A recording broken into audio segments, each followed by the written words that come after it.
Good morning and thank you for joining us for State of Texas In Depth. I'm Josh Hinkle. This week, abroad and at home played a big role in Texas politics.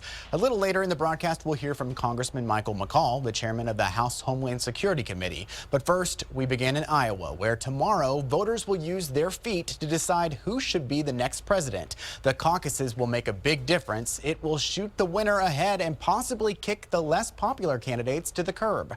Our Phil Prazen is in Iowa following Texas Senator Ted Cruz's campaign and the Texans behind it. 800 volunteers from around the country have come through the Ted Cruz Iowa headquarters in Urbandale, and around half of those came from Texas. Hi, may I speak to Gerald, please?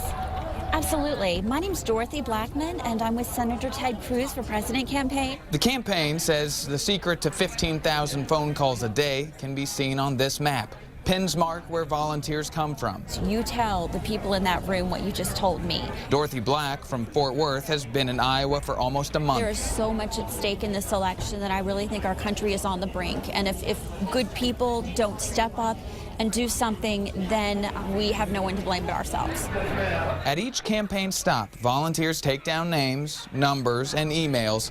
Then in the final days of the race, this room of people remind more than 10,000 rock-solid Cruz supporters to get their friends to the caucus on February 1st. This is really what makes the difference in a caucus campaign, those personal contacts. The man in charge of the ground game in Iowa is Brian English, who knows all the data collected doesn't mean a thing without action from volunteers. You've got such a participatory process, and people need to feel connected to not just the candidate, but also the campaign.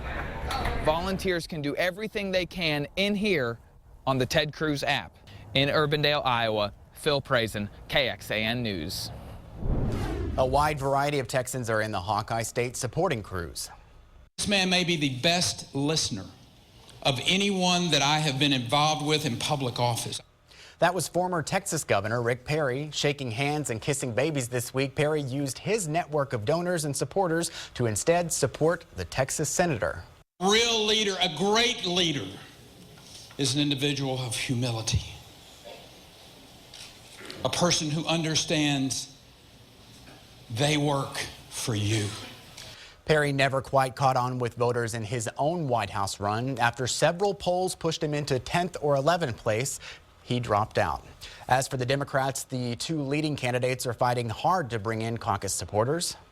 I led the effort against Wall Street deregulation.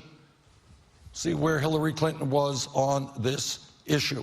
We tackled income inequality and produced results, not talk, action, and that's what I will do as president.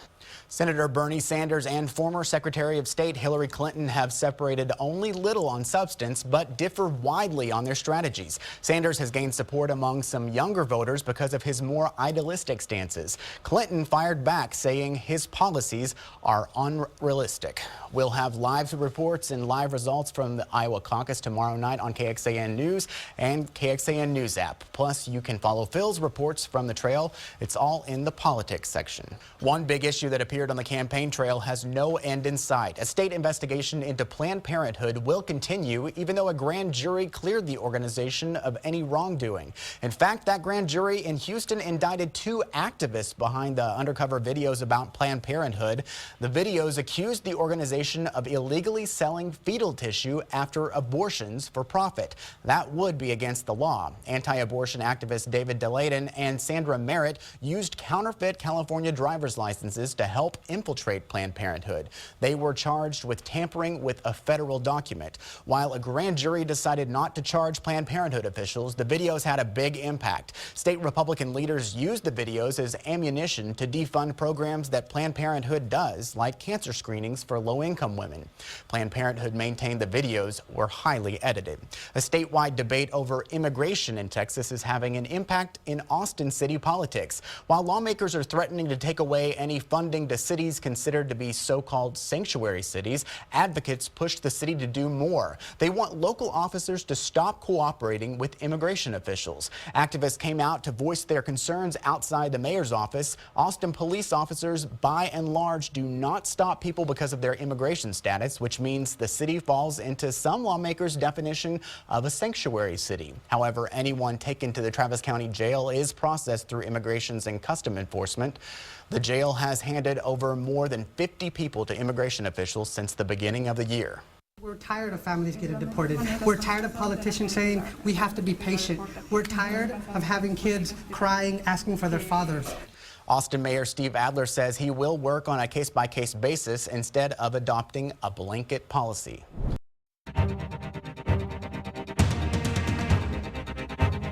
Welcome back to State of Texas in Depth. Actions on the other side of the globe are having an impact here at home, and few understand the security balance quite like Austin area Congressman Michael McCall. He wrote a book, Failures of the Imagination, using his expertise as chairman of the House Homeland Security Committee to visualize possible terror scenarios. And he spoke with KXAN's Sally Hernandez about it. I believe we're in the highest threat environment since 9/11. It's important to imagine what could happen so we can prevent it in the future. And are we imagining the worst case scenarios in this book? It's 8 chapters. I could have written 800, but I picked sort of the top 8 scenarios of threats from various nation states across the globe that I think could present the biggest threats to the United States. And then, most importantly, how to stop them in the future. Right. Anything about Texas, your home state, in that book, or do you think about Texas when you think about scenarios? When I think about Texas, I think about the border with Mexico and the threats that presents. And so there's a chapter in the book that relates to Iran and a dirty bomb being smuggled across into this hemisphere and then across the U.S.-Mexico border, hitting the Houston shipping channel, which provides about 1/3 of the energy supply for the nation. I took what I thought were the greatest threats to the United States and put them kind of what keeps me up at night. They asked me what keeps me up at night. I put that in a book. You brought up Iran and refugees. I want to talk a little bit about both of those subjects. Let's start with Iran. Just today, it was reported that Iranian state TV said they flew a drone over a U.S. vessel, took photographs of that. Do you know anything about that, and what does that say about the threat level? Well, I mean, Iran is the largest state sponsor of terrorism. They are hostile. The Ayatollah calls, chants death to America, and yet we've negotiated with them as sort of an ally, which, hundreds of billions of dollars being unfrozen and assets to Iran, I think presents a major threat. Now, the drone scenario, actually, the first chapter of my book, deals with the threat of drones with explosive devices. There was an attempt previously by a terrorist to launch drones with explosives into the United States Capitol. Fortunately, we stopped a lot of these bad things from happening. We've arrested over 80 ISIS followers in this country. That's more than 1 per week. And we stopped a lot of bad things, a lot of plots in the past. Can America's refugee program be trusted? It was the director of the FBI that testified before my committee and back-channeling to my office that they had serious concerns about the integrity of the refugee program. And when you look at ISIS's own words, they say they want to exploit the program to infiltrate the West. That's their words, not mine. I would argue that Europe is far more at risk than the United States.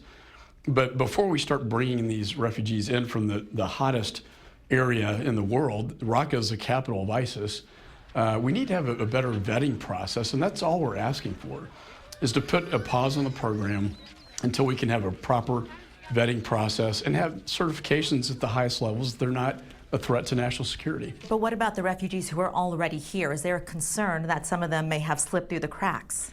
Well, we've had, in the Iraqi refugee program, we've already had numerous cases of terrorists that have gotten through that program. So, of course there is. But once they're in the United States, unless we have predication under the Constitution, there's really nothing we can do. We can't monitor them just because they're a refugee. Did you stay up last night to watch the debate? I was on a plane, but I caught a little bit of that. Your thoughts on it? This has been probably the most interesting and strange presidential race I've seen in my lifetime. I haven't endorsed any candidate. But surely you have an idea of who you think would best represent the United States in those threats. Can you share that with us? Again, I haven't picked a specific candidate. I'm looking for a candidate that, actually, the solutions in my book, I sent my book to all the candidates. I've gotten calls from many of them and have had discussions about national security. That's what I'm most interested and concerned about, is who can lead the nation and protect this country. What did Trump say about your book? I didn't talk to him.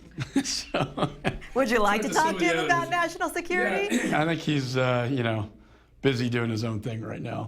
That was Sally Hernandez reporting. A reminder, tomorrow is not only the Iowa caucuses, it is also the deadline to register to vote for the Texas primaries coming up on March 1st. We have details on how to register before the deadline on our story on KXAN.com. Thank you for joining us for State of Texas in Depth. Stay tuned for Meet the Press coming up at 9. I'm Josh Hinkle. Have a great day.